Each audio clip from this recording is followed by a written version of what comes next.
Secret friends, unite!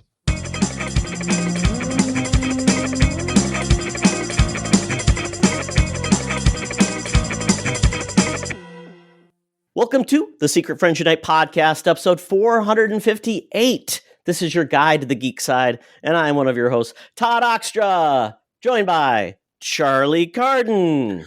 Walking in a winter wonderland. Well, I'll be driving, but hopefully not off a bridge. No, I'm good. There's a lot of snow here in West Michigan, where elsewhere in Michigan, they're like, it's raining. Oh, it's raining here and it's windy. We have like over a foot of snow. So, yeah, big thumbs down. And I have to travel for work on a Sunday, which totally sucks. So this is the highlight of my day. Trust me. You win. We are also joined by a special guest who's been on the show before, so she's no stranger to the fun and hijinks of Secret Friends Unite. That's Mrs. Kelly Guentner from I'm going to screw this up. Phoenix Sisters Cosplay. All right, welcome, Kelly. Thank you. I am coming from Hoth, also known as Wisconsin. Hothconsin. Hothconsin. Wisconsin's closed. Moose outside should have told you. Yeah, That's a good one. Thank you. I did not. I had power out last night, like I told you all off screen or offline. I did not have to kill a tauntaun to stay warm last night, luckily. But the day is young. Jury's still out. Day's young. So tauntauns in the area. Watch out. If someone knocks on your door, it's probably a Wampa. Don't let him in. Right, exactly. It'll be like the land shark. Candygram. He's like, I'm cold. Let me in. If it's cold for a Wampa, then bad juju. Forget about it. And Todd, they're cold. Yeah, you don't have any weather, but you got the cold, right, Todd? That's what you always say. Can't show the cold. Yeah, exactly. 2 inches of snow. That's about it. It's so weird. We've got like no snow this year. Last year it was like negative 20, and we had like 30 inches of snow. So whoa, the world is a weird place. That's pretty intense. Oh my gosh. Well, you know what's not weird is the wonderful people over at our Patreon. We even have one on the show this week. Oh my God. But as we talk about it every week, these are the wonderful folks at kind of the top level of our Patreon that let us make all the extra fun content that we get to make. Kelly is not only one of our great Patreons, but she was also actually on a yet to be released second segment where we're talking about Buffy the Vampire Slayer over on the Facts Geek Life. So, I'm so jealous of that, Kelly. I love Buffy. Well, maybe you can guide Charlie to the right side of maybe we can pull Todd in for it. We've had Todd on before with another person. Maybe we can do a 3-part segment. You know, I'm not opposed to it. I feel like Todd should join for our season 2 part 2. Yeah, we're gonna have a season 2 part 2 coming up, so we'll get that scheduled here. But at any rate, as I mentioned, Kelly, as part of the Phoenix Sisters Cosplay, is on our Friends with Benefits level, along with John Sedorf, Brendan Myers, Asian Sith Mistress, awesome Corey in HD, who has returned to us, and Matthew Keel, who's pretty new. BFF level, as always, is Sean, Stella, and Henry Nias, the great Nias family there in Minnesota, and my friend Missy Merchant. We are very grateful for all of you. Please visit patreon.com/Secret Friends Unite for a 7-day free trial. Check out our content. If you like what you hear, please feel free to stick around. I was talking about my Facts of Geek Life show, where I take a classic genre show or sometimes a non-genre show. We pick a season, we pick a handful of episodes, and then we just kind of break them down. Kelly's been on, Todd's been on. Todd and I do a great show called Spin-A-Rack, where we take on a little arc of a comic book and talk about it. So we have a good time. So lots of great content there. We've been doing it for about a year, so there's a lot of fun stuff to check out. Awesome. Yeah, and just remember, Charlie, the more Patreons we get, that means that we don't have to launch an OnlyFans page. So, folks, you're right. It's keeping us off the pole. Keeping and I apologize if I'm being offensive to anyone who has like an innocent OnlyFans. Doesn't OnlyFans have like a good side where it's not just do they content? I thought I read that somewhere, but maybe that's a fallacy. If anybody knows of a like wholesome OnlyFans, let us know. Wholesome fans. Oh no, I said whole. Oh, geez, Todd, my goodness. All right, well, it's too early for moving on. Oh my God. Well, moving on. Our comic cover this week is from the year of the birth of my dear old man. January of 1949 gave us Planet Comics. Not sure who the publisher is. Todd, you have to tell me about that. I will look it up. But yeah, this is issue number, what the heck issue? We're at 58. Sorry, I had to look because it's awfully small. 10 cents gets you 52 pages, probably published quarterly, if I'm not mistaken. But we've got a new adventure starring Hunt Bowman in the Lost World. This is very small print. I might have to blow this up for my old eyes. Oh, that's not helping. Mista of the Moon. Mista of the Moon, which I'm pretty sure is a Fleetwood Mac song. No, that's Sisters of the Moon. Sorry. Star Pirate and many others. Well, 52 pages. Now, so we have this nice young lady wearing this outfit, which kind of looks like upholstery for an old couch. A blonde lady. She's wearing a cap. She is also riding what looks like a precursor to a snowmobile because it's got a track. It's a space snowmobile. Yeah, but it's shaped like Flash Gordon's rocket ship. You know what I mean? And then you've got a dude shirtless, but he's wearing a carapace. But his arms I'm trying to figure out, are his arms transparent, or does his sword like show you how powerful his bones are? Maybe. Anyway, purpose is no shirt, and he's swinging it at a guy who I kind of get the feel. Well, he's wearing a hat similar to Ming the Merciless. The gal, right? Ming the Merciless. There you go. But he is wearing a green shirt with a red sash, and he's shooting our guy right in the face. But obviously, it's not a big deal. So all right. So give us a breakdown. So what's the story with this? Where did they come from? So the publisher was called Fiction House, and the fun part about this comic was basically in the Lost World, Hunt and Lissa battle wild horses and aliens gone amok to save the food crops of future Central Park.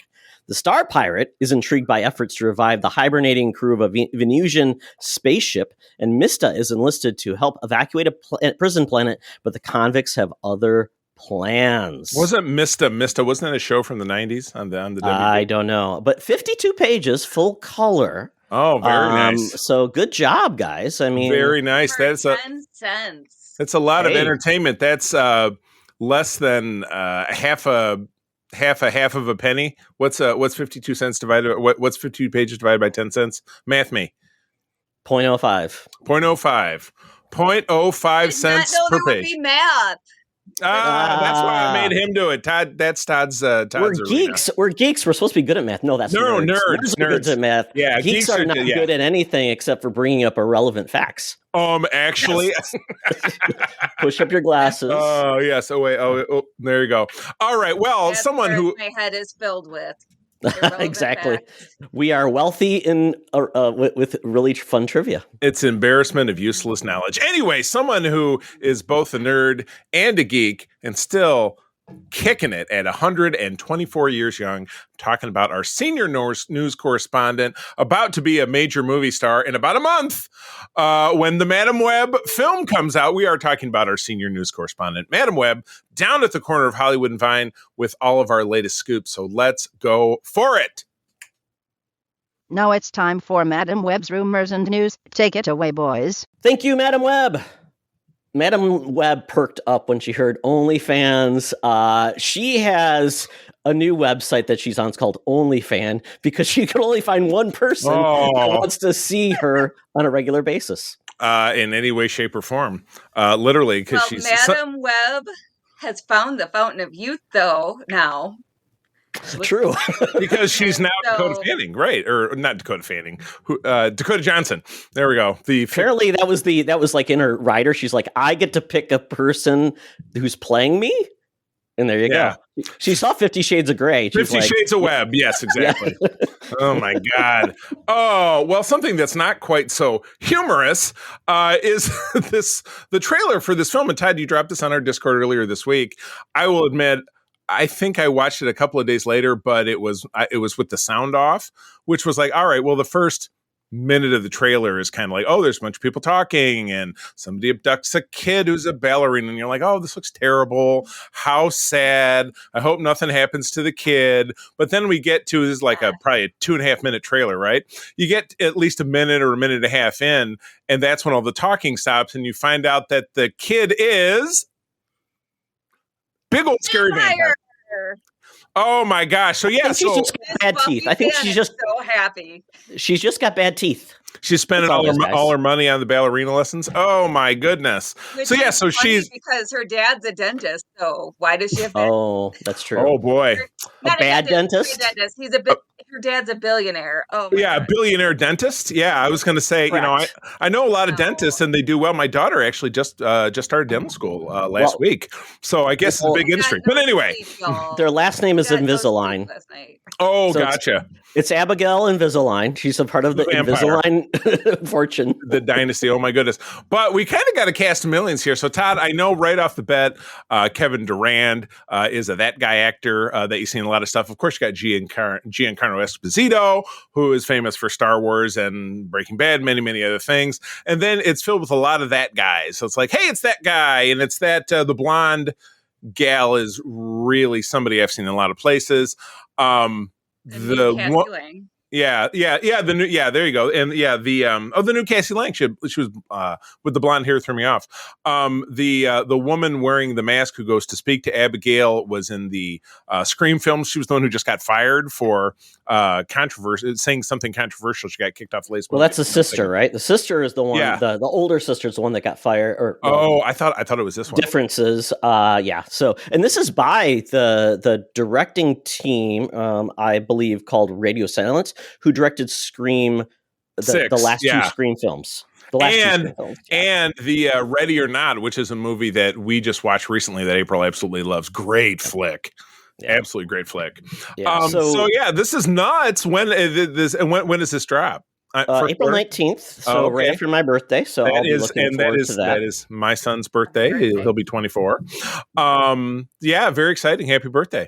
I love it. You know, first quarter or first part of the year, horror movies, some of them really do get legs and take off, as we found, because we're like, you know, you tend to think about that stuff in September, October. But really horror works kind of any time of the year because it's a fun romp, never makes any sense. A lot of fun interplay with these guys, like, how do we kill a vampire? And then Catherine Newton's like, well, are we talking Twilight? Are we talking True Blood? Are we talking, what's the third one? There's always a third thing. What's the third thing she mentioned? The third vampire something. I forget now. The Kate Beckinsale one we couldn't remember, Charlie? Oh, God, yeah, it could be. The what world? Those movies are Underworld. We really struggled with that in our last episode. We talked about it for about 30 seconds. We talked about it for like 30 seconds, and we never even came close. But anyway, this is a for sure go see for us because we love movies of all kinds, good, bad, or indifferent. Mostly indifferent. Kelly, now you said you're not big into horror, so would you see this film? I'm not big into horror, but I love vampires, and I'm picky about my horror. So, but this also, I love the twist in this one. So I also don't love movies where kids are put in danger. Right. So at first I was like, ooh, no, a kid be. But the moment where the kid was like, I'm sorry for what's about to happen to you, I was like, yes, what a twist. Right. So what a scoop! Yes, and I love the line. The tagline at the end is like, "I love to play with my food." Hey-o. Yeah. She. This was a red band trailer, so a lot of swears, a lot of grisly violence and blood splatters. The Abigail takes a headshot and just goes, bloop, wipes it off, and is like, going back for more. So and I love it. Yeah, that to your point, they're talking about and I love the fact they're in the real world and they do know vampire tropes. It's not like, what is this thing I've never seen? I don't understand. Never heard of them. Yeah. It's like zombies. We don't call them zombies. We're walkers. They're I love the fact that they are, and the fact that it's kind of like Scream, where they are well aware of all the tropes and everything. Right. So horror comedy, but obviously pretty grisly. So, this should be fun, and I can't wait to talk about this on the show. Because Todd, you'll see it as well, I assume. I mean, it's perfect time. I love when we drop a horror film outside of the normal time too, because it breaks things up. Good time for it too. Good deal. All right, well, moving on. Todd, you and I debated this program in season 1, which was, my God, has it been 2 years? Wasn't this on in 21? Yeah. But because again, I was coming from a place, not a gamer, you were coming from a place, very serious gamer, and the gamer community was a bit down on it. I, as a non-gamer, just kind of enjoyed it for what it was. But why don't you tell us about Master Chief Season 2?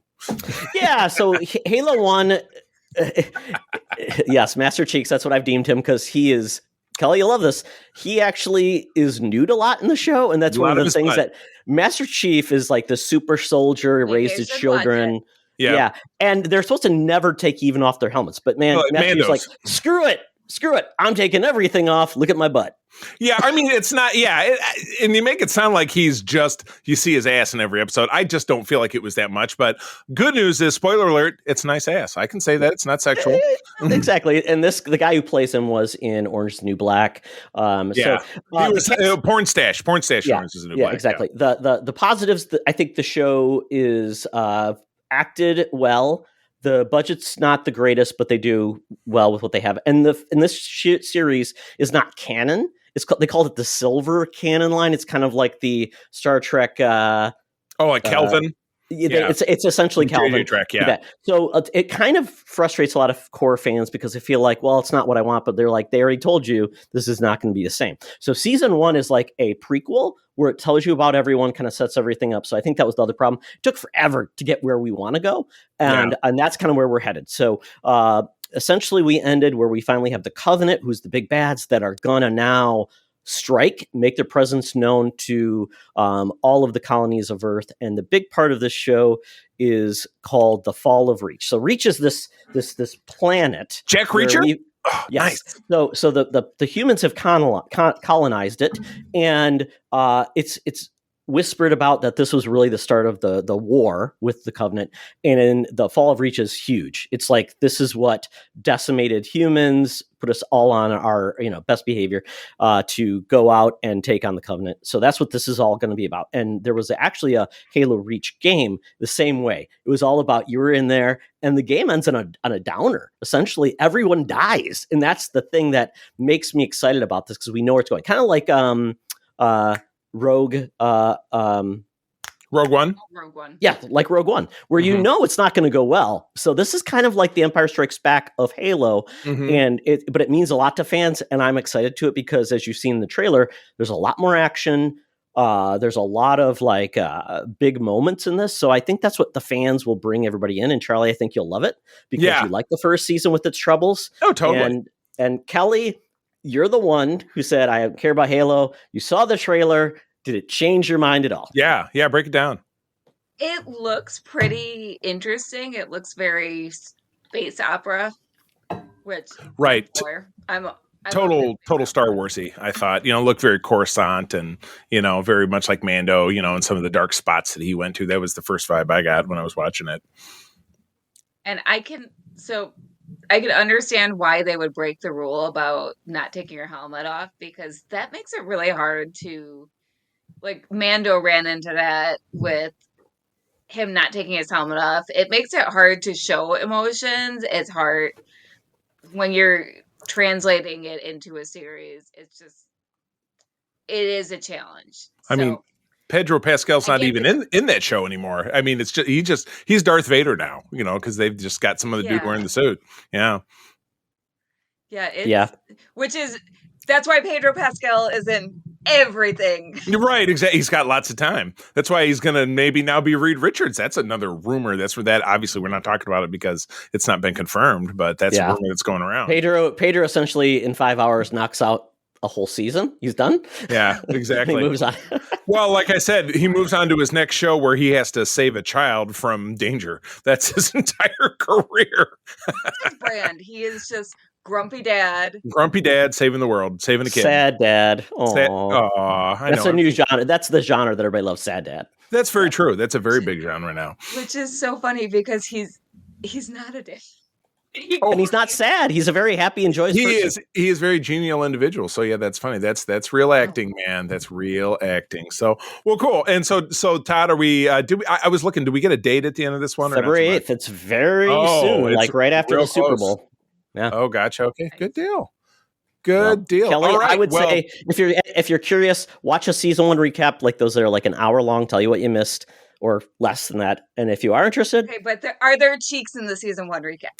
You could probably look that up somewhere if you wanted to. Yeah, if you just Google Master Cheeks, you'll get there. Yeah. Exactly. Oh man! All right. Well, I'm gonna rely on Kelly a lot for this next one because your cosplay partner is a very big Supergirl person, if I'm not mistaken, and you're a big Superman person, just House of L kind of thing happening. But we're getting some hints for screen tests for the new James Gunn DC Universe portrayal of Supergirl.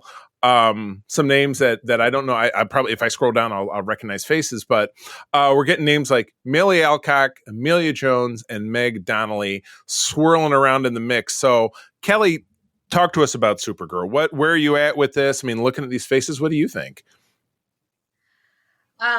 So yeah, I'm not familiar with those names either, but so far every casting announcement for that movie has been a hit for me.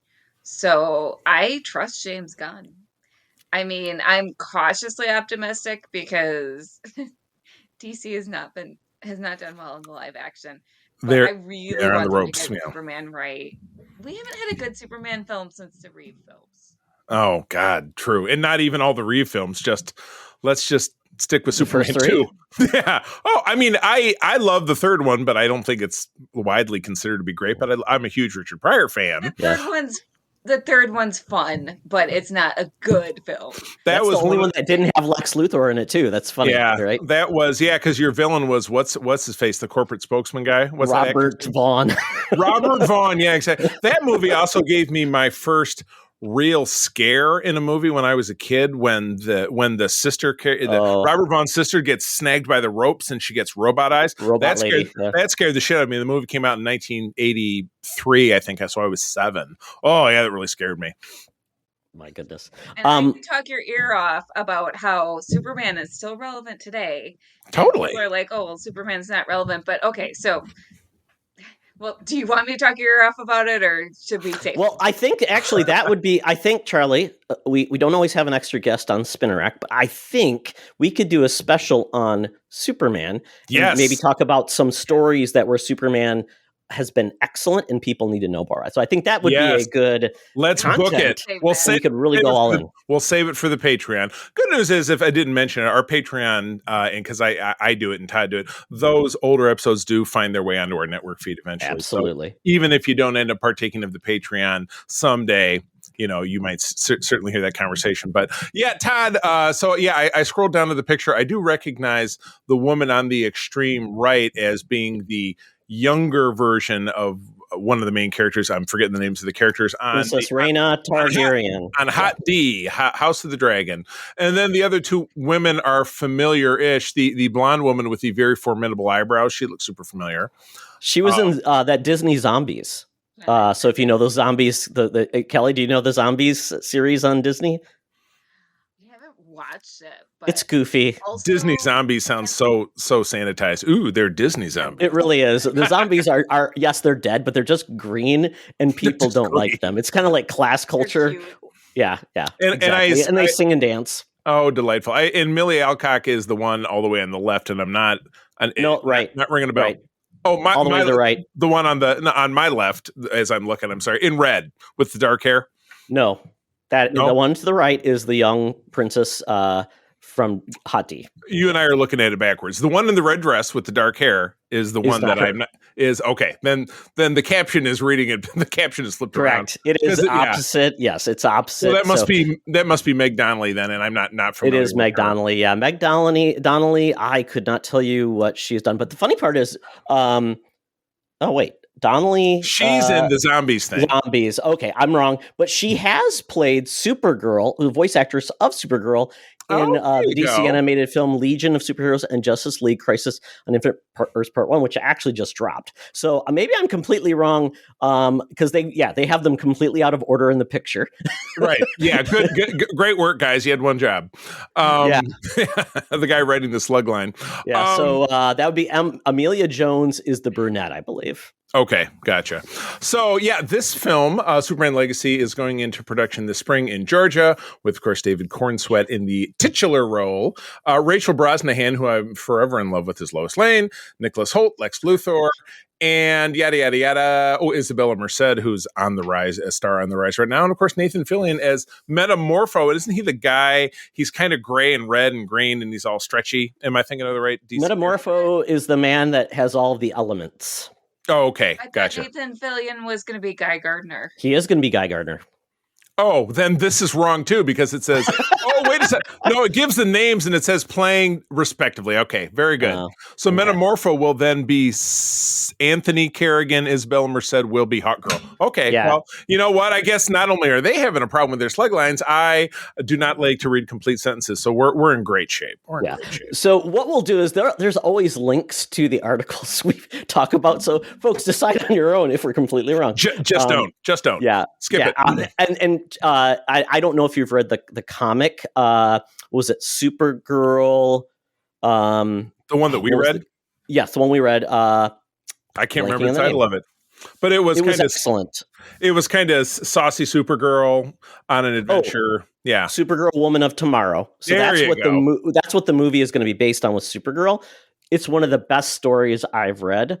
It's fantastic. So if you have not read it, I think that's what they're going for, that tone. It's going to be awesome. Gotcha. Well, that's really where Gunn lives, is in that kind of, because that comic had kind of a Guardians vibe-ish, I thought, without a doubt. So definitely got the job done. All right. Well, moving on to something that Todd will, Kelly, you're going to have to help me out here, because Todd tends to get a little unhinged when Star Wars comes up. So we might have to put a clock on him, like, all right, Todd, 15 seconds, keep rambling. Sounds great. But anyway, it's no small news that there was an actual official announcement. And again, it's about Star Wars. Star Wars movie announcements are kind of like potato chips. You can't have just one, and after you eat one, you forgot that it exists because it goes away. But yes, they announced a new film called The Mandalorian and Grogu, or as Todd has very effectively dubbed it, the Grogu-lorian. I love it. Boom. From director Jon Favreau. Now, Jon Favreau, of course, co-created the series. He's Happy Hogan from the MCU. He started the MCU by directing Iron Man 2008. I am, and I'll mention it in the Geek Easy, that I'm on a Star Wars kick right now. Kelly, I'll have to talk to you later about a little photo shoot I'm trying to plan for the spring, because I'd love to have you drive over to Michigan, but more on that later. But yes. So, and then this is also intermingling with rumors that this film, which even if it went into production later this year, is probably 2 more years away, so 2026 at the minimum. Scatterings of rumors of, well, we might try to sneak in a super quick season 4 of Mandalorian to tee it up, and in the same breath, they also announced that Ahsoka is coming back for 2nd season. So, why don't we give Todd a chance to get his bit out of the way, and then we can hear from Kelly. What do you think? So it's funny, because I think even John was confused. He thought this was the Filoni movie, right? That's fair, because that's gotten the most. There's 4. That's gotten the most press. Yeah.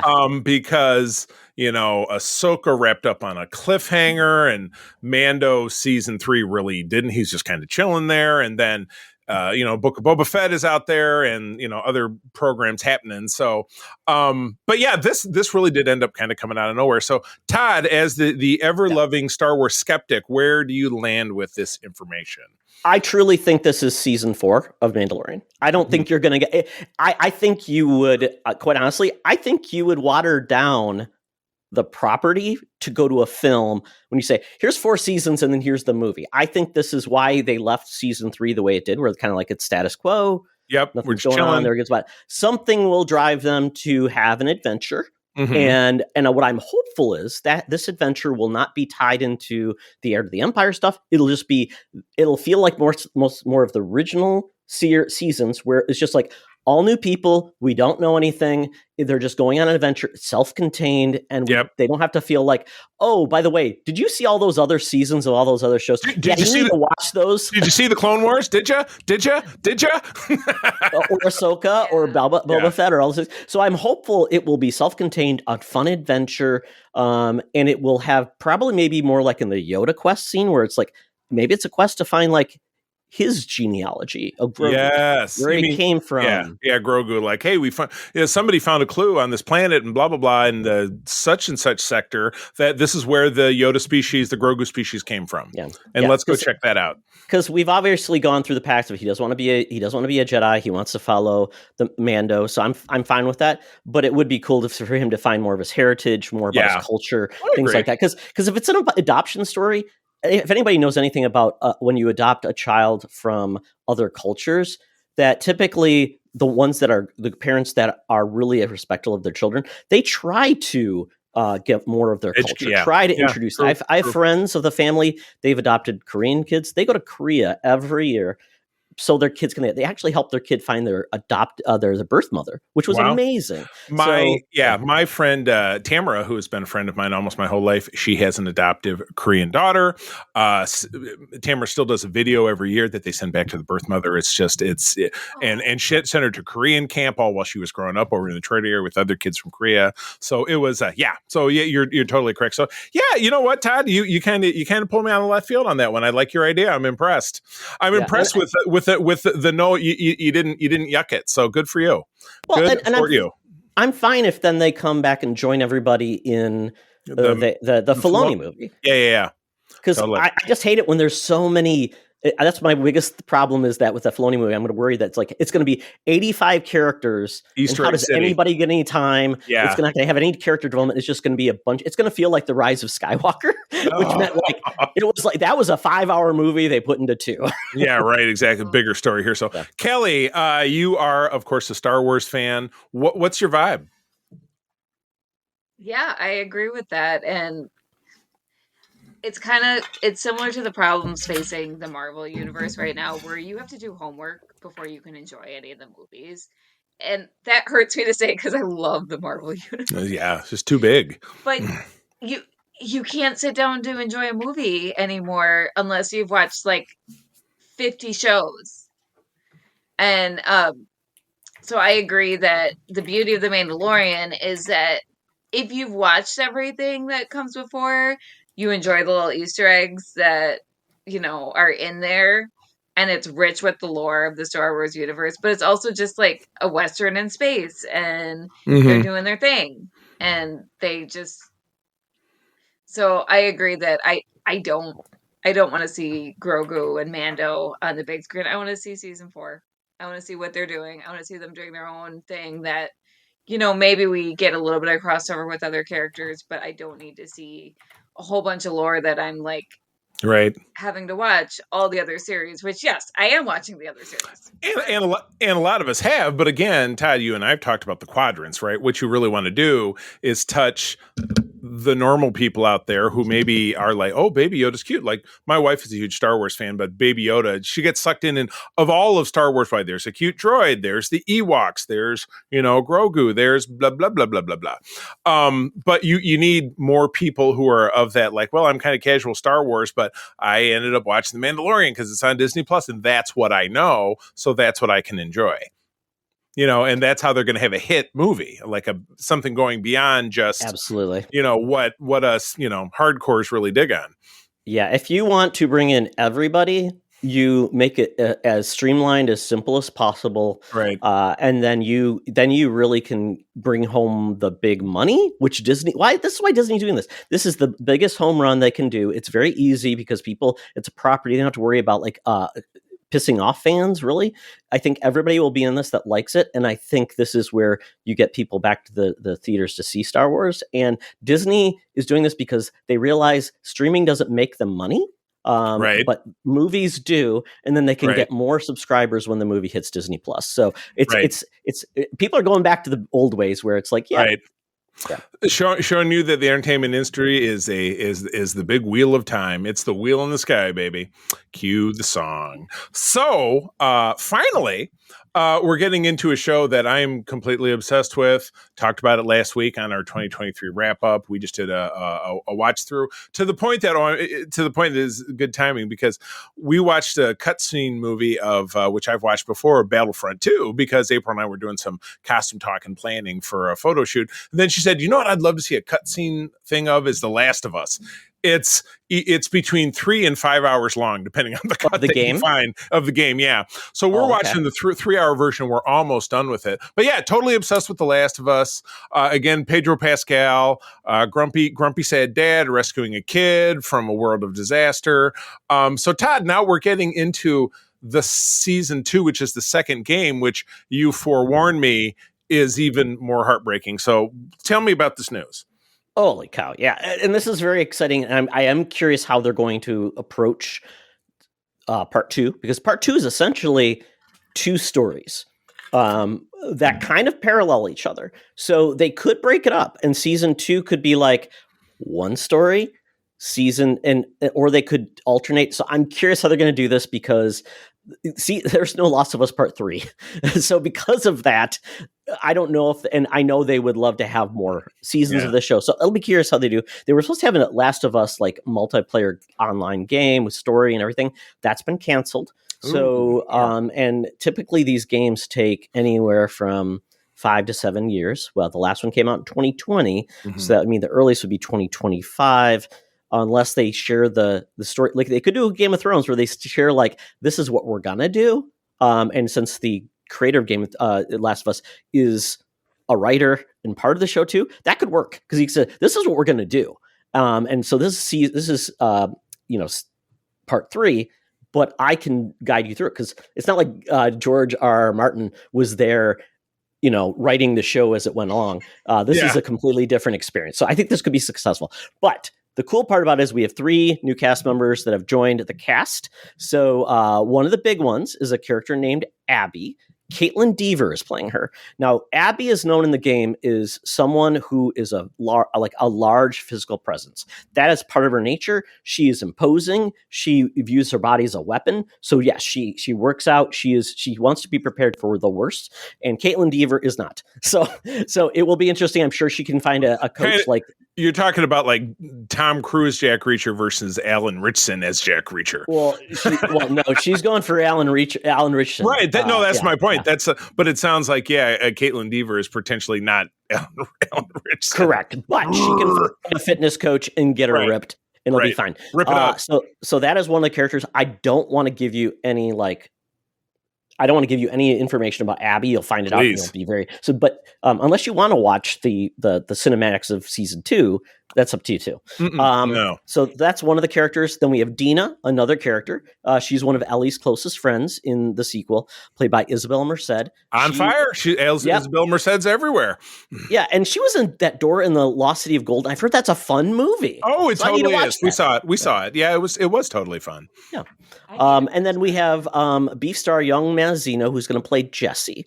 And he's part of the community within The Last of Us Part 2.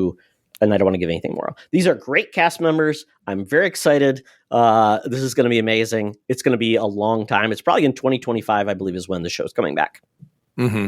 Yep. So, gotcha. Kelly, Last of Us? I just got HBO Max back, so I'm going to be binging it. Please. Oh my God. Get ready for the tears and the emotions and the tears. Yeah, it rocked me. That last episode in particularly rocked me. Yeah. And it was very reminiscent of something else that we've seen Pedro Pascal do. So that's all I'm going to say. Yeah. And did you see that that Nick Offerman won an Emmy for his role in that? Good for him. God, that was such a wonderful episode. Made me fall in love with Linda Ronstadt all over again. And he's the future president of Civil War. Oh my God, Kelly! I don't know if you've been following, but this movie coming up in April about Civil War, about a modern day Civil War. Just go back and just Google it. Trust me. He essentially plays President Trump. Is all else. Yeah, exactly. With better hair. With better hair. Exactly. No mustache though. So what the hell? Oh my goodness. So yeah, like you said, season 3. If you're really telling us that the second game has 2 parts, then I'm sure you can absolutely count. Well, the structure feels like it definitely could be 2 parts because that's the way it kind of plays. Yep. Gotcha. Well, good. Well, I look forward to this, but I don't look forward to the fact that they start production. Sounds like in a couple of weeks. Oh, well, yeah, I know. My heart can still be broken, believe it or not. But anyway, that takes us out of the news. So it's time to get out that Fuber app, that Feeble app. Oh, Todd, bad news about the Fuber app. There's an ad in it. Should we listen to this audio ad real quick before we move on to the Geek Easy? But it's a good ad, Charlie. It's a great ad. All right, let's check it out. Then we'll see you in the Geek Easy. Hey, Secret Friends Unite, let me tell you about Zencastr. We use them for our show, and now they're supporting us. Zencastr is now the all-in-one solution making podcasting easy. It's the ultimate web-based podcasting solution. Provides high-quality audio and video podcast production and hosting. With a full suite of professional tools, podcasters can seamlessly record, produce, and publish studio-quality content, all from one dashboard. Being a creator has never been easier. And we chose Zencastr because of the ease of use, high quality output, and it makes it super easy for our guests to come on. We had multiple solutions we tried before, and Zencastr has just been the best fit for us. Why Zencastr? It's now super easy to record a podcast with Zencastr. Log in using your browser and start recording a high-quality podcast right away. Record studio-quality sounds and up to 4K video with your guests. Feel a sense of zen knowing Zencastr's multi-layered backups ensure you always have your recordings in the highest quality, even if the connection is unstable. Have you ever worried what you sound like? Zencastr's post-production process makes you sound buttery smooth. It automatically removes those ums and ahs in your recording. It removes those awkward pauses in conversation too. Set the right podcast loudness and levels while reducing background noise with the click of a button. So if you're interested in making an easy, high-quality podcast just with the click of a browser button, go to zencastr.com/SFU and use our code SFU, and you'll get 30% off your first month of any Zencastr paid plan. I want you to have the same easy experience I do for all my podcasting and content needs. It's time to share your story. Now back to the show. Talk nerdy to me. Talk nerdy to me. We're sitting at the Geek Easy, cover band's playing, drinks are poured, and we are ready to get our nerd on. So, Kelly, what have you been geeking out about lately? Oh boy, the Percy Jackson series is everything I could possibly ask for and more. It's I don't know if you two have been watching it, but I watched the first episode. So good. If you've read the books, it's faithful to the books, but then, they made some changes led by Rick Riordan that were really good. And even if you haven't read the books, if you're a fan of Greek mythology, it's just a must watch. The cast is amazing. That's been amazing. I've been rewatching a lot of stuff, a lot of comfort shows, because I've been really, really busy with editing my audiobook, which is going to be hopefully excellent. Ready. It's going out to my backers first, and then we'll be getting it ready for mass production. Wow. Awesome. And also, I've been busy with planning the multiverse fundraiser. Tell us more. Yes, please. Yeah. Use your time. You're up. Let's do it. So the multiverse fundraiser is a virtual convention and a charity fundraiser. So every year we team up with a charity partner to spread awareness and raise money. The virtual convention is literally just a comic convention that's free to attend on YouTube or Facebook or the streaming. Well, now we're going to be on Instagram. So that's a new addition this year. Thank you, StreamYard. It's free to attend for you all, and then we have a link to donate to our charity partner. This year's charity partner is just an awesome cause. So it's comic books for kids, and they also have a partner charity called Comic Books for Troops. And their mission is to donate child-friendly comics to children in hospitals and cancer centers. And then Comic Books for Troops donates comics to troops. And they are in all 50 United States. They also are in most of Canada, and they are in the UK. So just a fantastic charity. It's so important for kids who are going through these life-threatening illnesses to have, something to distract them, something to cheer them up. Oh, yeah. Comics, as you all know, I think I'm preaching to the choir, but comics just bring hope, they bring inspiration, they bring joy. So we're really excited about this charity partner. We've got a ton of comic creators, we've got some celebrities, we also just got Comic-Con style programming, so we've got tons of panels with indie creators, and it is just a full weekend of Comic-Con style programming. Sweet. That's It's awesome. That's awesome. And when is that going to be? January 25th through the 28th. So Ooh, we very have cool. pre-recorded programming the evening of Thursday, January 25th, and then Friday, January 26th starts our live programming. So you can all tune in, you can ask questions of our celebrity guests, you can participate in the panels via the comment section on the streaming site of your choice, and it is a fun time. Cool. Very exciting. That's amazing. That's amazing. So by all means, folks, there will be, if you're listening to this now, the podcast notes will have all of these fine details, because I will rely on Kelly to give me all the good stuff to make sure you can watch, donate, and support this, because this is awesome. I love this. It's fantastic. And I love the fact that it's going to be accessible to so many people, which, when it talks about like a lot of these events, you have to be at the physical presence. So I love the fact that you're bringing it to people, and it's like, it's a no-brainer. You got a couple hours to spare. Awesome. Spread it across the multiverse. Awesome. All right. Wait, so one last question. Kelly, will you be appearing in cosplay or anything for this too? Oh, yeah. I will be appearing in cosplay for my Cosplay Cafe panel, and I like to just dress in cosplay when I'm relevant cosplay whenever I'm interviewing guests, and sometimes I'll just do cosplay for various panels. Love it. And same. I will be teaching painting for one of the panels on Sunday, and then I will bust out my semi Bob Ross cosplay. Semi Bob Ross. I love it. Oh, no. I have a wig. Hopefully the headphones could. Do you have to put the headphones underneath the wig? How does that work? Go on top of the afro and you listen like Marge Simpson's hair. I love it. Up there. I love it. It's good stuff. Sweet. Good deal. Yeah, folks, definitely help support this great charity. That'd be awesome. Sweet. Excellent. All right. Well, go to me. So yesterday I was one of those idiots who said, "Oh, it's cold outside, so I'm going to go to the movie theaters." Nobody will be there.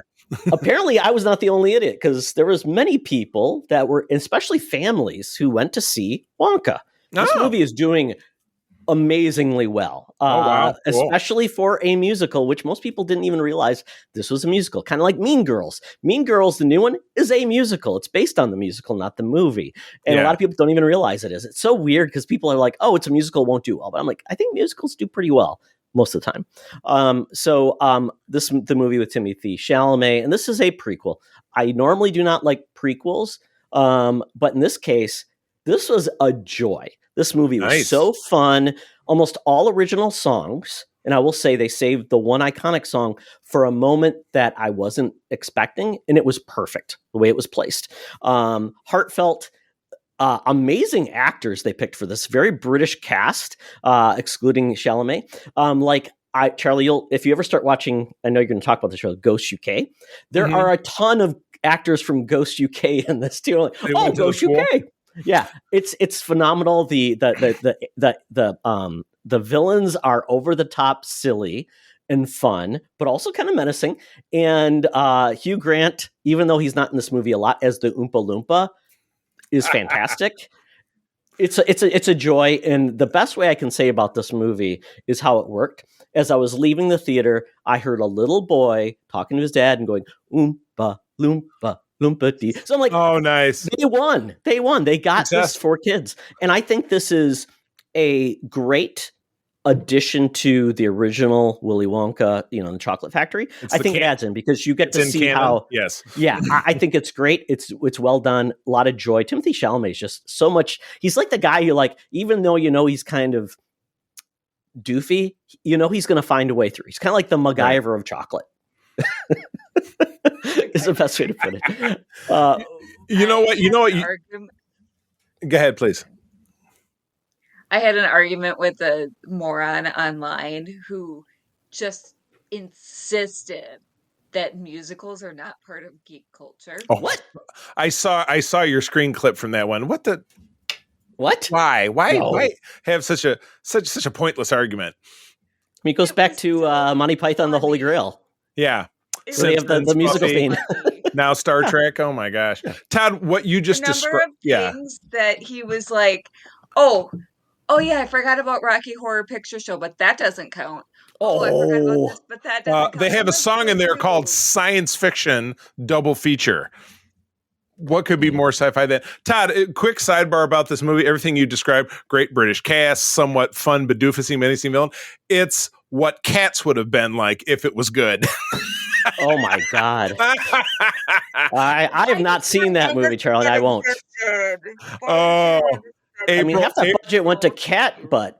April and I, there's not one cat, but in April and I did cover that on our Patreon show, which is called the Bad Trip to the Movies with the Cardins, which you will hear on our feed eventually, but it is on our Patreon now.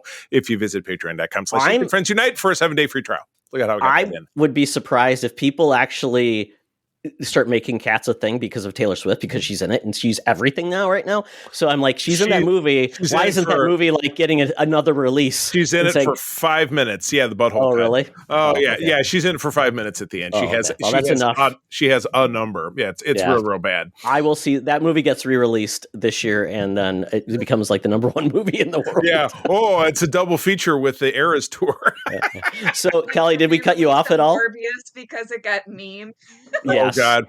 That worked well. That worked really well with Morbius. But yeah, highly recommend Wonka. I don't think they have to do anything else with the franchise because I think it leads into Gene Wilder. The Johnny Depp one, that's an abomination, but we don't need to talk about that. No. Yeah. But then I almost, Charlie, I think you could say I binged Echo.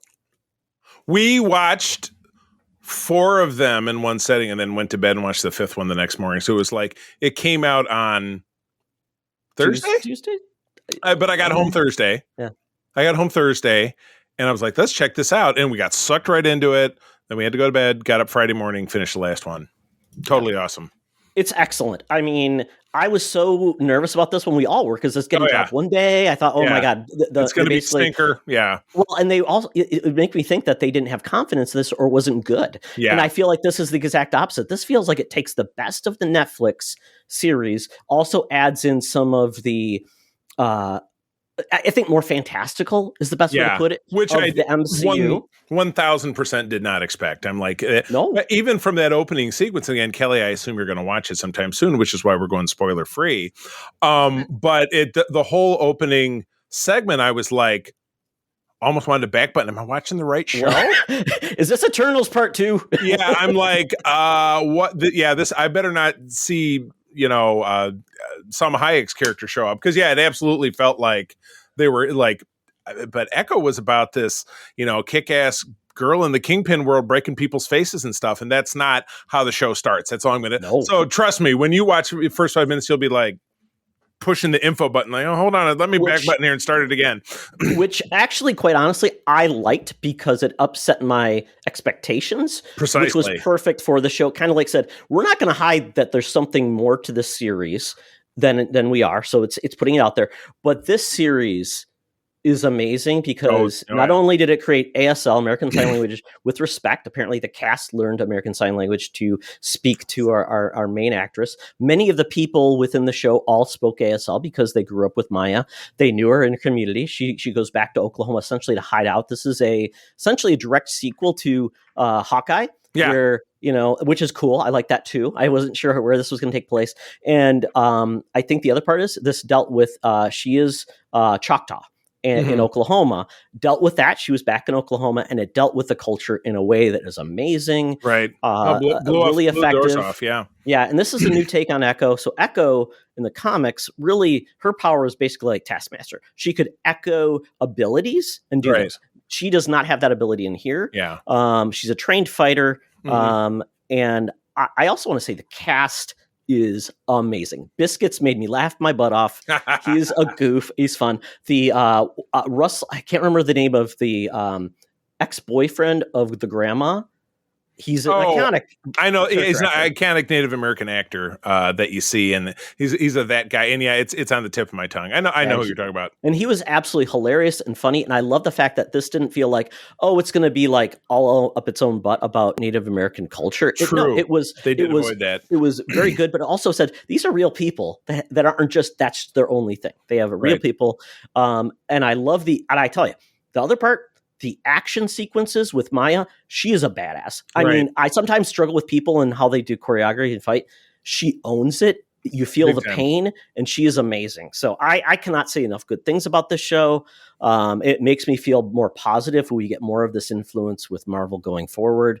But yeah, can't say enough. Kelly, yeah, highly recommend it. Marvel needed a hit without a doubt. Yeah, so I absolutely enjoy it. This is one I would say of Marvel post Endgame that you would actually want to go back to. You'd watch it and be like, oh my God, that was so good. But where something like the Eternals, you wouldn't touch it with the 10-foot pole, which was, it was some of their other films. They were just like, I don't really see watching this one again. It was hard to get through it the first time. But go watch it. Let's keep the conversation going. After you do that, let's talk on Instagram. Let's talk on Threads. Let's talk on socials about this because I am all for the show because they had to have a hit because they've been batting low, and this one got knocked out of the park. Yeah. Oh, I will say though, what if season 2 has been very true? I need to finish that. I'm on like the last 2 episodes. You were on the last 2 episodes like 2 weeks ago. Come on, man. I know it's coming. Finish it up. All right. Well, I'll take us out of here pretty succinctly. I saw a couple of different things, including Todd loves this. Anytime I watch something Todd watched in the past, he thinks it's because of him. I'm sorry, babe. This is where it came from. April, like, let's watch something light. All right. Well, we haven't been at Paramount Plus in a while, even though that's where we watch Colbert. It's where we watch the Daily Show's not back yet, which is weird. Hopefully they're back this week. And that's where all the Star Treks are. So Ghosts got thrown up in front of me. I'm like, Ghost. Oh, this seems familiar. And it's got the chick from My Zombie. And Todd must have talked about it at some point. We watched it 5 or 6 episodes in. Totally digging it. 2 seasons out there. Season 3 starts in like 3 weeks. And it's on CBS. It's a terrestrial sitcom, which I can't tell you another one that I watch. I really don't have another. Not young Sheldon. God, no. I caught that I was saying in a hotel earlier this week where they had a lobby TV that was on, and I'm like, how quickly can I get out of the lobby to get away from young Sheldon? I want old Sheldon next. As a senior citizen. Give me old. Yes, yeah. There's it's like after MASH, before MASH. Excuse me. The next generation. Yeah, before MASH, and it's just read an article that they're thinking about doing a Big Bang Theory spinoff with Sheldon's brother. He had a sister. He has a sister now. Does he have a brother? I think he has a sister. He definitely has a sister. One of his siblings. Talk about like, why? It's turned into NCIS. The Sheldon-verse. Yeah, it's the NCIS because now there's one in Australia, which April and I watched an episode of, and it was god awful. Big Bang Theory, Utica. Utica, Michigan, not New York. Yeah, Sheboygan. Yeah, Shakopee. Why? But the thing, money, Kelly. It's always money. It's the old model. It's ad revenue. It has, it's not about quality content. It's about the masses enjoying something that's terrible. But anyway, if you love young Sheldon and would like to hit us up on Threads and Instagram and tell us how stupid we are, that would be great. But anyway, enjoying the show. There's also, and Todd had spun off of a UK version. Those seasons, a couple of those seasons are out there as well. So I'm sure we'll move on to that too. Really but anyway, it's on Paramount Plus. Hopefully you have Paramount Plus. Next, I watched a direct-to-streaming movie that is that has been talked up for weeks and weeks on a podcast I love. So it's kind of like, hey, I want to support a podcast I love. Years ago, my sister-in-law turned me on to a show called The Dollop, which is done by these 2 comedians. The first guy's name I'm forgetting because the second guy is on a show with comedian and actor Jake Johnson. The first guy's name is Gareth Reynolds. It's on a show called We Can Help, which is it's a satirical radio call-in show where someone calls up with their problem and these 2 guys just slice and dice it. And for about the last 6 weeks, Jake Johnson, talking about this direct to Hulu film that I saw today, had been talking about it and bringing on guests like Andy Samberg, Natalie Morales, other people who are guesting with him on it. So it came out on Friday. I was jazzed up to watch it because I'm like, I want to be there to support this show I love. It was moronic. Yeah, Andy Samberg did actually appear as himself. They didn't give him a ton to do. The whole movie had to do with Jake Johnson's character. It was written and directed by him. It was at least written by him, if I'm not mistaken. But he was this down on his luck, sad sack who is back living, a guy who around a little younger than us, but aroundish our age. But he and his lifelong girlfriend broke up, and he's down on his luck, back living with his mom. And Andy Samberg, as himself, picks him up in a limo and said, "You've been selected to be on this show where for 30 days." Assassins are trying to kill you, but they can only kill you when you're alone. So it turns into him finding ways to, he puts an ad on Craigslist, and that's how he meets a young woman played by Anna Kendrick. And there's that whole, it just wasn't good. It just wasn't good. And it would bum me out because I love these guys. Yeah. But this just didn't knock the doors off. And even April was watching it April's listened to the podcast with me a couple times. She's like, I enjoy it, but this is not funny. I will say, looking right into the camera, Jake, I supported you. I subscribe to Hulu. I love you. I can't wait to continue to listen to your show, but this just did not do it for me, but I hope you have success. Well, you won, Charlie, because you talked about it and you watched it. Yeah, exactly. So he did win. So I'm glad that he won. I wish I liked it more, but I really didn't. So I wouldn't recommend it. Sorry. And then to conclude, I've mentioned a couple of times, I'm back on the Star Wars train. I tend to go in cycles with my fandom. I go Marvel, Star Trek. Well, Star Trek is now year round because of Code 47. Our Star Trek podcast here on this network, and then Star Wars. And Star Wars is tougher because, Ahsoka was the last new thing I feel like we might have for a good long time. But then again, it's kind of that way with all franchises right now because of the 6-month writer's strike. Nothing got produced, and so everything got pushed out. But I caught a bug, something related to, I can't even remember what got it started, but I just wanted to watch the season finale of Mando, season 2 again with Luke Skywalker because I love it so much. And then I'm like, well, now I'll watch those couple episodes of the Book of Boba Fett Mando was in, but not the rest of it because no way.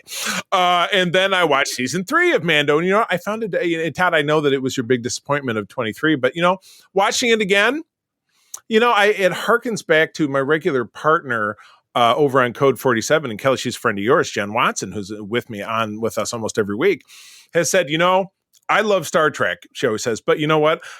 I don't necessarily say I hate this or I can't stand this because I try to pluck something good out of every segment or little series or whatever it is. And so I tried to watch Mando season 3 with that eye. And you know what? I plucked some good stuff out of it. Some of it was still as frustrating as potentially it was that first time around, but I enjoyed it more than I did. And now I'm back around to watching. I started season 1 again, and it got me thinking about wanting to get out and do some Star Wars cosplay. So I've been talking to some people about that, and Kelly would love to have you on board. We'll talk more offline. But even with Star Wars, not sure when the next... Charlie, are you Sling Blade? French fried potatoes in space. There you go. No, I get very emotional talking about Star Wars. But anyway, I haven't even been able to be on with Mark, unfortunately, for the last couple of weeks for Holocron. So I don't have a lot of new Star Wars news to bring you, but I'm in a Star Wars space right now. I've been enjoying the comics. Todd and I talked about that it's kind of on a good arc right now. And Star Wars Marvel comics are very peaks and valleys. Could be really, really bad, or they could do something really interesting. And right now I think they're doing something kind of interesting with Luke's journey between Empire and Return of the Jedi. So anyway, that's me. So with that, Todd, it's time to wrap up our time at the Geek Easy. We're skipping out on the drink yet again. We had to sneak in here because they have our faces on the door, like don't take checks from these guys. But got to get out that Air Qantas app. It's time to get to the land down under. Hologram Tina and the mutants are waiting for us as we play that SFU classic pitch meeting. Let's do it. Welcome to another edition of Thunderdome! Thank you, Tina. The mutants have been gathered for a topic or a game to be entertained. And this week, we're pulling out the old game where we come up with great ideas based on some selections that each person picks for our pitcher. So basically, the person is going to have to be given a variety of different areas of focus for a movie or TV series. Those are going to be a setting, a genre, antagonist, and a protagonist name. And that person that is pitching the idea has to develop that idea based on those 4 selections, and bonus points for a title, obviously, and then actors or anything else. So we'll go with that. So basically, we each have our own selections of the various topics, and the way we're going to come up with the selections is I will say, and Charlie's going first to pitch to me, I will say, Charlie, select between 2 and 11. Give me a number. And each of the 4 categories has 11 selections, so that part will be the same. Correct. So we're starting, Charlie. So 2 through 11 for setting. Okay. That I'm giving you? Yep. No. You're pitching to me. Oh, so you're giving me a number? Yes. No. Okay. You give me a number. That's what I just said. Yes. Kelly, you see, we're already in deep Give shit me a number. Okay. Give me a number. So your setting number is 8. It's your setting number, not mine. Oh my God. My setting number is 8. There you go. Your genre number. My genre number will be 3. Your antagonist number. My antagonist number will be 11. And your protagonist name. My protagonist name will be 2. 2. Okay, here we go. So Charlie, you'll be pitching to me either a movie or TV property that includes the following. Okay. The setting is Monstertopia. Monstertopia. The genre is fantasy. Oh, my favorite. Yes. Your antagonist is aliens. Alien fantasy. That sounds like OnlyFans. Watch out. And your protagonist name is Ingrid von Blast. Ingrid von Blast. All right. So,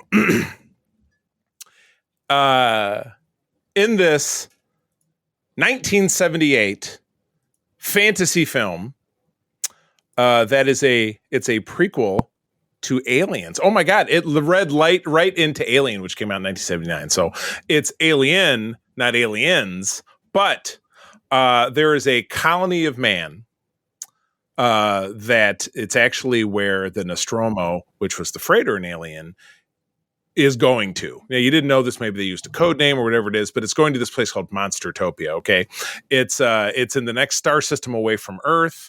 And you think that, gosh, I don't know, where did those face huggers really come from? You thought it was the guy sitting on the big table all, but you know what? No, it was this place right here. It was Monstertopia.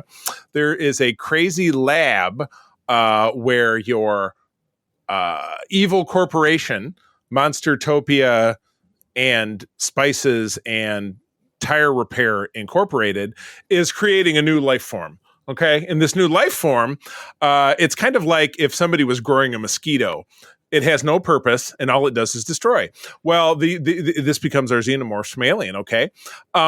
Naturally, kind of like Jurassic Park, people are like, it's not, can we do a thing? It's not, should we do a thing? It's, could we do a thing? Anyway, they shouldn't be doing it because the xenomorphs break out of the Monstertopia and Tire Repair and whatever the hell it is I said lab, and they run amok, and this very innocent young schoolgirl, Ingrid Van Blast of the Van Blast Beer Hat Consortium fandom, finds herself in a situation where she must take up arms and destroy the xenomorph population.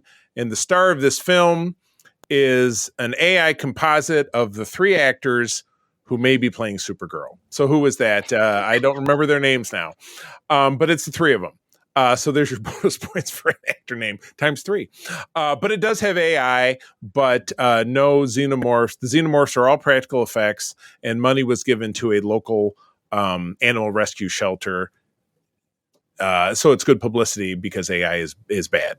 So even though it was 1978, when this was made, AI was then put on dust until recently. So the technology has always been around. It's incredible.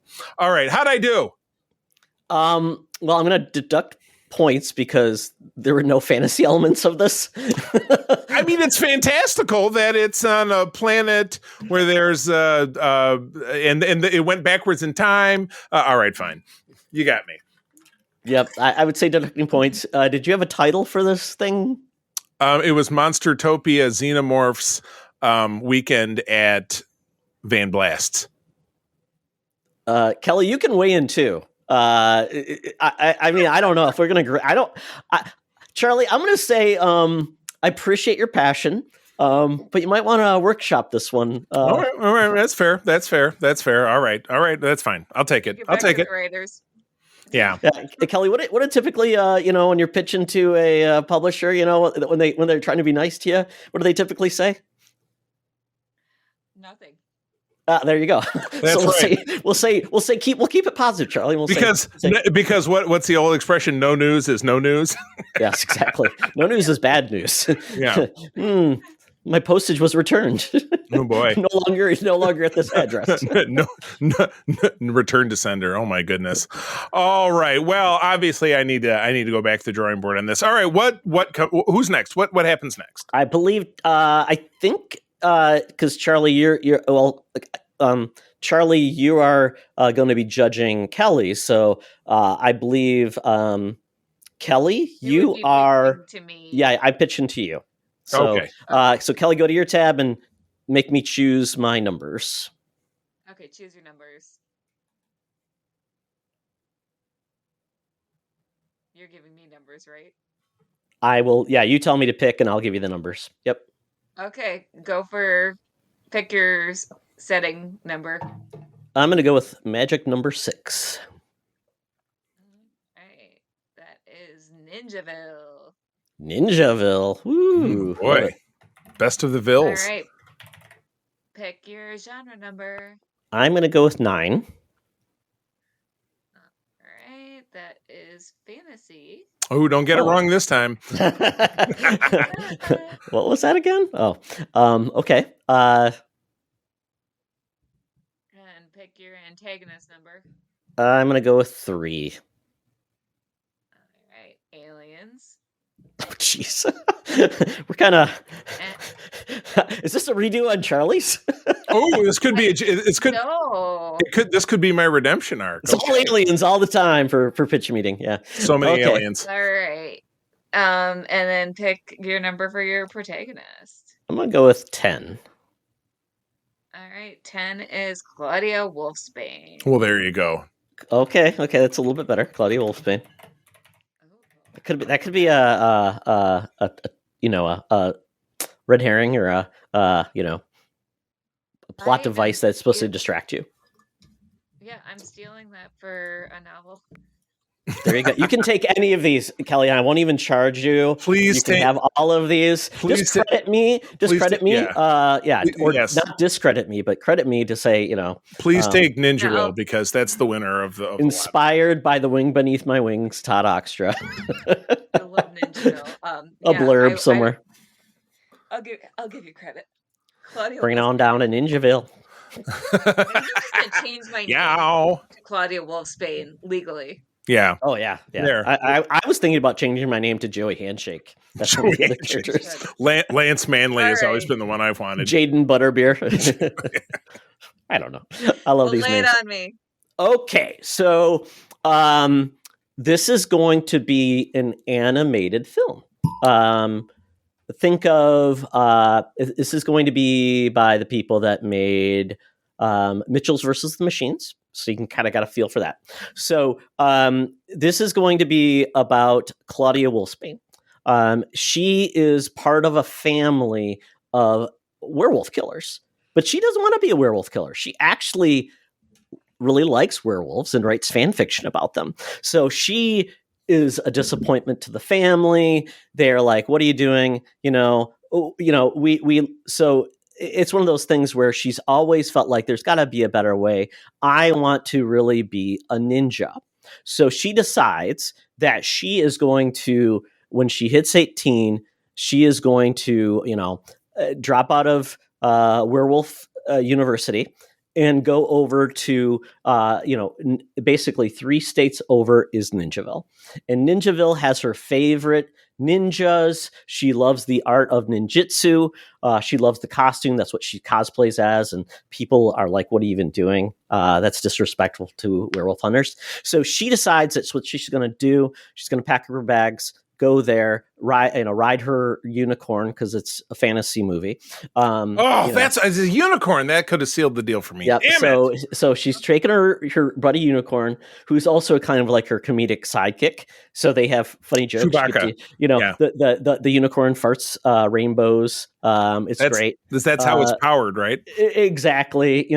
Has the power to the unicorn horn. Is basically kind of like a riff on Rudolph, but it actually is like a disco ball. I was thinking Rudolph as you were talking about this. It's kind of that vibe. So they're partners, but this is the thing where basically she shows up and Ninjaville's in tatters, and she doesn't know why. But she sees all of these eggs lying around that have been opened. She doesn't know what's going on. Xenomorphs. So she finds she sees all around her like these shadowy figures, and she's not sure what it is.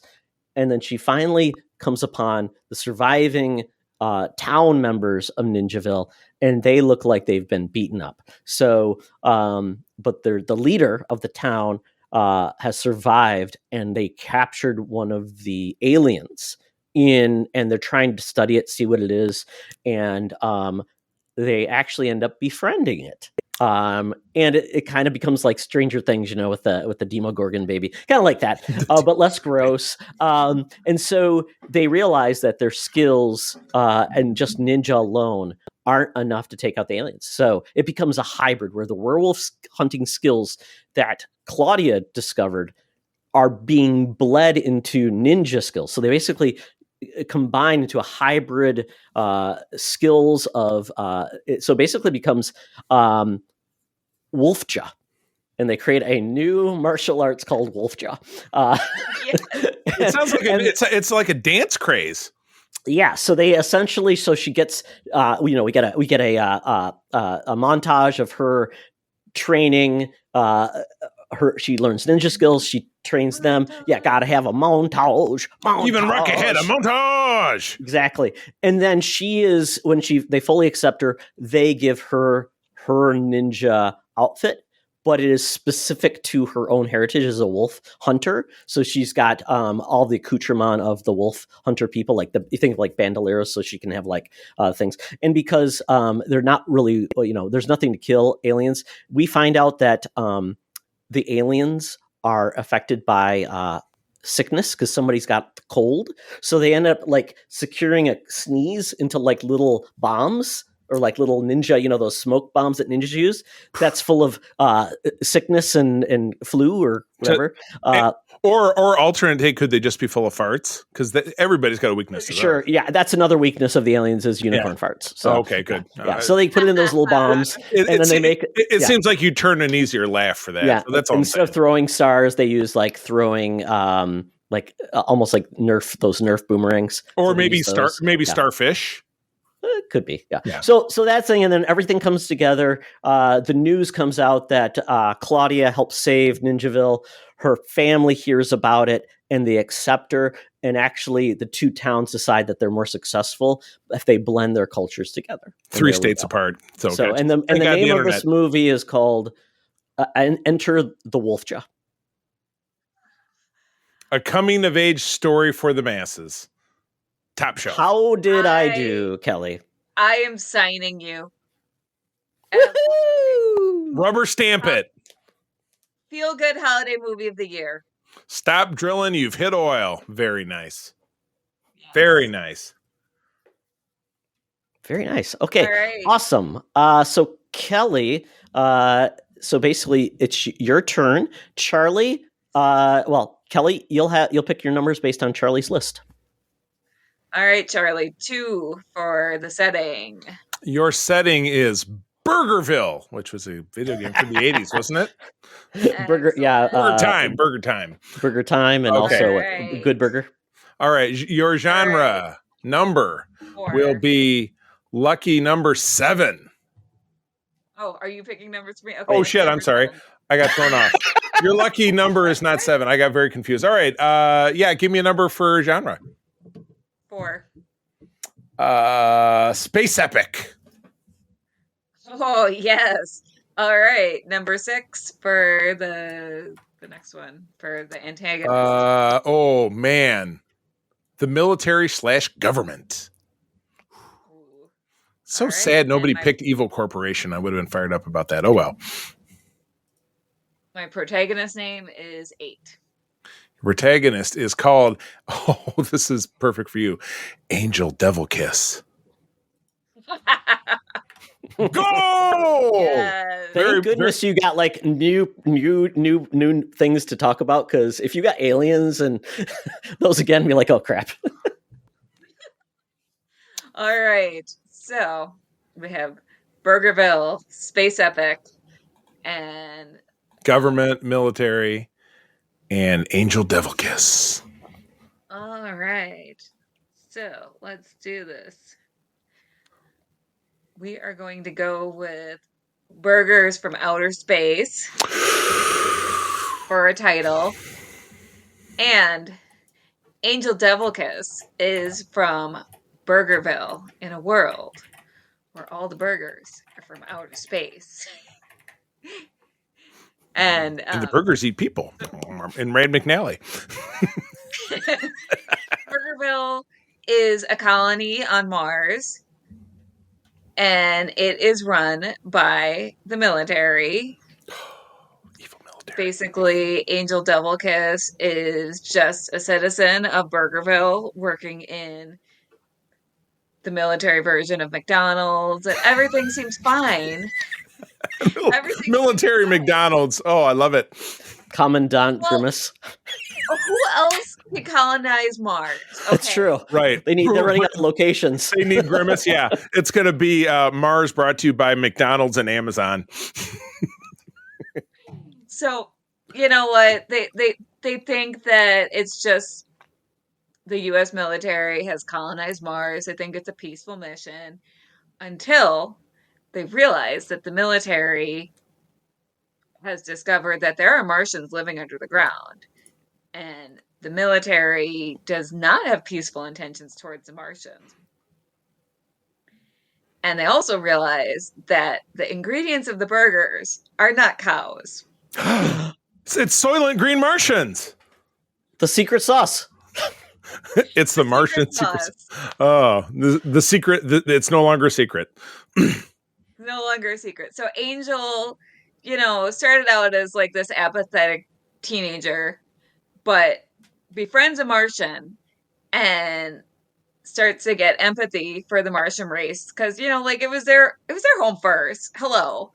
And Angel starts to get radicalized and wants to protect the Martians, realizes that the military and the government is kind of effed up. And Angel's like, okay, we're going to lead a rebellion. We're going to help the Martians take back their planet. We're going to find a way for us to coexist because obviously at this point we've colonized Mars. So the Martians don't really want to kick us off their planet. They just want to coexist. They just want to live. They don't want to be made into burgers, okay? Like, that's gross. Also, humans do not want to eat Martian burgers. Wow, McDonald's produced a product somebody doesn't want to eat and feed to their kids to shut them up? We got McDonald's at home. And also for funsies, there is an evil Grimace running around, like the TikTok Grimace Jake. Oh yeah, trend. Oh. There's totally an evil Grimace running around. Like Grimace is one of the antagonists, so they got to contend with evil Grimace, who is on the military bankroll. I was going to say, and is calling him an evil Grimace implies that there is a benevolent Grimace out there, and I don't know if I can suspend my belief in that direction. Aw, the Grimace, yeah. So Kelly, do you have a title? Oh, she started with the title. Oh, what was the title again? Outer Space. Burgers from Outer Space. That's right. Okay, Burgers from Outer Space. All right. So how'd I do? I thought excellently. I loved it. I absolutely adored it. Again, Todd did he did pop Grimace's name in there, but you ran with it. And I think if I was to give a note, I would say maybe developing a subplot where we figure out that Grimace could be an agent for good, which I have traditionally never been able to believe. He's a double agent. Yeah, could be a way that in the end, he or it, and Angel Devil Kiss somehow function together, but then Grimace has to make like the ultimate sacrifice. Maybe you see two Grimaces grappling, and then Thanos shows up. I don't know. There's Kelly, this is where like you're like the studio's taking your idea and like it isn't even my idea anymore. What are you doing? Oh boy, yeah, just leave Thanos out of it. But anyway, I think it has a great opportunity to delight moviegoers everywhere and to put more money into the pockets of McDonald's, which clearly they need because they're not doing so good, because there's 2,000 McDonald's in this state alone. Or McDonald's will sue the pants off me for showing them in a negative light. You can use in which case they'll still make money. What is it? McDougal's or McDowell's from McDowell's. America? Yeah. It's an upside down M, just a W. You can call it, Wonder Woman burgers, and then McDonald's. get Whack Arnold's. That was the one from Chappelle's show. Yeah. Oh my God, this is great! I love it. Great job, everybody. And Kelly's an author, so she's got ideas constantly running it through her head. So this is perfect. Right. And Kelly, by the way, these ideas are all trademarked by all of us. So by the way, guys, you can't steal any of our ideas. They're owned by us, trademarked. Evil Grimace, good Grimace, and now we own Thanos. I don't know how we pulled it off. It was spectacular. Well, it's Thanos, like anus. Like Enos? Enos? Oh my goodness. Well, that's the end of the show. Kelly, so great to have you on board. Yes. You are not only a great contributor to the show, but you're also one of our cherished patrons. It's not like we have all of our Patreons on to host, but we love it when one of our biggest supporters shows up. So you were telling us about the Multiverse fundraiser. We're going to have that information up there. But where do people find you outside of that? Where else do you live in the virtual world? So linktree.com/Phoenix Sisters Cosplay has all my goods. Otherwise, you can go directly to my website, kellyguentner.com, KELLYGUENTNER. You can find information about my cosplay, my books, information about the Multiverse fundraiser, all my fun little projects. So those are a few places to find me. I'm pretty much everywhere. I'm the Energizer Bunny of cosplay and fandom. Totally awesome. I love it. And Todd, where are you at these days? Oh, I am at Threads, at Teoxtra, at Secret Friends Unite. Also on Twitter, at Teoxtra and at Secret Friends U, just kind of keeping presence all over the place. But obviously Discord is the place to be. We want more people to join us, have good discussions about all the world of geek. We love it. We post goofy stuff out there, but we also have things about cooking, tech, collectibles, even cosplay, people, or even if you make content, you want to share it with people, the Discord's a place to be. So if you have questions about that, let us know. Hit us up. Yes, I do spend quite a bit of time over on the Discord as well, but you can find me on Threads and on Instagram, C3 Carpenter, spell it out. But most of the time, my lovely wife and I are running the USS Grand Petoskey, one of the biggest chapters of the International Star Trek Fan Club in the world. We are based here in West Michigan, but I do have the privilege of running Region 13 for SFI, that is Michigan, and Eastern Canada. If you're a Trekker within the sound of my voice and would like to learn more, give a Google to our Region 13 website. You can also visit sfi.org or the USS Grand Petoskey website and find us on various socials, and we can pair you up with Trekkers in your community. With that, friends, as always, thank you for joining us. I'm going to tell you that sharing is caring, and to keep on trucking. Be the hero, not the villain. In a truck. Burgers are not people, they're aliens! This podcast is part of the Secret Friends Unite podcasting network. Visit secretfriendsunite.com for more great shows, articles, news, reviews, and more. Secret Friends Unite podcasts are available on Apple, Google, Spotify, and other podcast services around the world. If you'd like to be part of the conversation, you can join us on Facebook or our new Discord server, or follow at Secret Friends U on Twitter. Please subscribe to Secret Friends Unite on YouTube and visit our merch store at tpublic.com. Just search Secret Friends Unite. Thanks for listening.